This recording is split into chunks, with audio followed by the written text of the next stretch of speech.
桃园第7月修正自治条例，路边停车超过14天，而且公告10天后阁无纳钱，会当来拖掉。也毋过这款状况嘛是阁真普遍，道议员要求讲应该赶紧来执行。停伫路边停车嘅这台车，挡风玻璃顶头夹一沓正高嘅停车单，互人真注意。想要停车的人认为政府无伫咧执法。当然是观感不好啊，一直长期在占用着，当然是不好啊。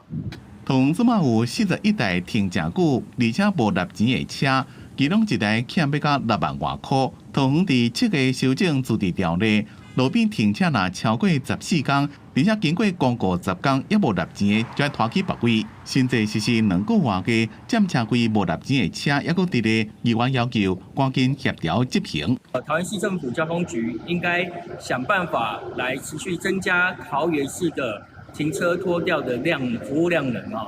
交通局回应，新制度7月实施，不过拖吊业务就要甲警察局交通大队合作，佮加上催纳通知单，甲拖吊移刷公文改版。而即马相关作业已经完成，已经对欠钱占车费的车打公告。若过10天也无刷走，就会拖走，停车格就当互其他的车停。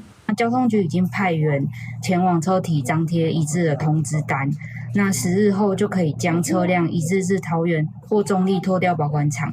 那车主需要缴清停车欠费后才能领车。另外，迄台欠6万外块车位占正久的车，车主是有几落台车的公司车。虽然即马已经刷到路边的停车格，交通局也已经甲车号甲其他的车号移送行政执行署，强制执行。记者综合报道。